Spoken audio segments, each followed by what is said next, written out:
We are starting off with the latest on the Ukraine crisis. As the situation remains tense, Ukraine's foreign minister has called on Russia to de-escalate the tensions along the country's border. In a press conference, Ukraine's foreign minister reiterated that the regions of Donbass and Crimea are a part of Ukraine. He said constant escalation has been observed in the region, and only complete withdrawal of the Russian troops amassed at the border would be a sign of de-escalation, adding that any attack on the territorial integrity and sovereignty of Ukraine would be a red line. The country's foreign minister also took to Twitter to downplay fears, saying that different capitals have different scenarios, but that Ukraine is getting ready for any development. Meanwhile, the Ukrainian presidency advisor says, and I'm quoting, "The chance of finding a diplomatic solution for de-escalation is still substantially higher than the threat of further escalation." He added that the latest Russian moves were of no surprise, as Moscow has sought to keep up psychological pressure on Ukraine by conducting large-scale troop rotations, maneuvers, and weapon deployments. Earlier, Russia's defense ministry released footage of armed forces from the Western Military District carrying out exercises in the Leningrad region bordering Finland and Estonia. This comes after Russia sent a pair of long-range nuclear-capable bombers on patrol over Belarus, which borders Ukraine to the north. Meanwhile, a large contingent of U.S. troops has landed in Poland, with more troop deployment expected in the coming days. The division's commanding general told reporters that their presence is defensive in nature, with the aim to deter any wars and defend the NATO if required.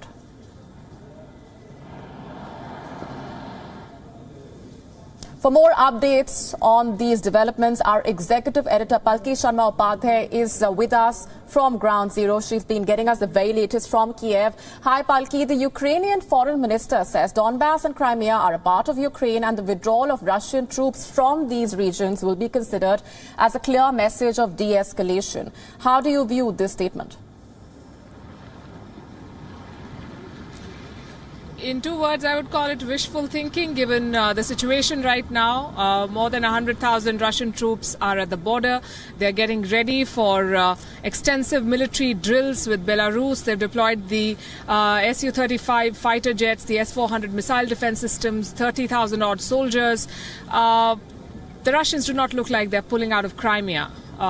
If anything, not the Donbass region either. So Ukraine has said what needed to be said, but not very positive signals coming out of Moscow, where we know that French President Emmanuel Macron is visiting. And before the visit, Macron suggested that they're very close to a deal to help de-escalate the situation. And he also said that Russia's position is not about Ukraine, it's about understanding the rules of engagement with NATO and the EU. But the Russians have made it amply clear that nothing is going to change the course of the situation immediately. They said it's too complicated for one meeting to decisively change anything. Molly, where I'm standing, I must tell you where this is. This is central Kiev. And right behind me is the Ukrainian Foreign Ministry.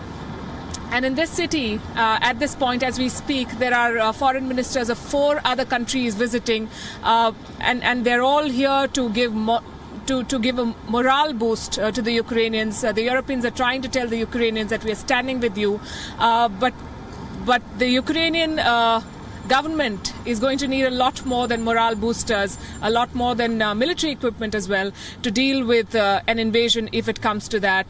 All intelligence assessments are saying that if Russia invades, Ukraine will be quickly overwhelmed, and the place where I'm standing, the city where I'm standing, could go down in anywhere between 48 to 72 hours.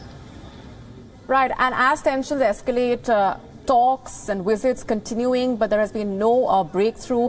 The Ukrainian presidency advisor has also said the chance of finding a diplomatic solution for de-escalation is still higher than the threat of further escalation. If you can elaborate on how optimistic the Ukrainian leadership really is that diplomacy will help in easing these tensions. I think more than optimism, this is an effort to ease tensions that significantly went up post the American assessments that we saw over the weekend. Some very dire predictions coming from Washington, D.C., where General Mike Milley, their chairman of the Joint Chiefs of Staff, said that Kiev would fall within 2 to 3 days, and that up to 50,000 civilian lives in Ukraine could be lost in case of a full-scale Russian invasion. The Americans also said that Russia has 70% deployments in place for a full-scale invasion. So we are seeing a lot of such assessments. We also heard from the former defense minister of Ukraine, who said that Russia already have enough soldiers, enough troops and equipment in place to take Kiev, maybe not control the entire country, but definitely take the capital of Ukraine. So in light of all of these statements, I think the government of Ukraine had to come out and say that these are apocalyptic predictions. Of course, the Ukrainians do not want a war. The Russians don't want a war either. The Europeans don't want a war either. And you see that push for diplomacy with Emmanuel Macron in Moscow and German Chancellor Olaf Scholz in Washington, D.C. So the amping up of the rhetoric, I would say, is coming from the other side of the Atlantic, where the Americans are saying that a war is imminent and that the Russians are going to use some sort of a pretext, a video perhaps, to launch an attack on the Ukrainians. Moscow is keeping its cards close to its chest. In a scenario like this, I think it's very important for the Ukrainian government, given all the intelligence assessments, to tell its people, to tell its troops that some of it may be a bit stretched and they need to be prepared, but they don't have to panic. Indeed, we're leaving it there for the moment. Palki Sharma Upadhyay getting us those inputs from Kiev. Thanks very much for the moment. WION now available in your country. Download the app now. Get all the news on the move.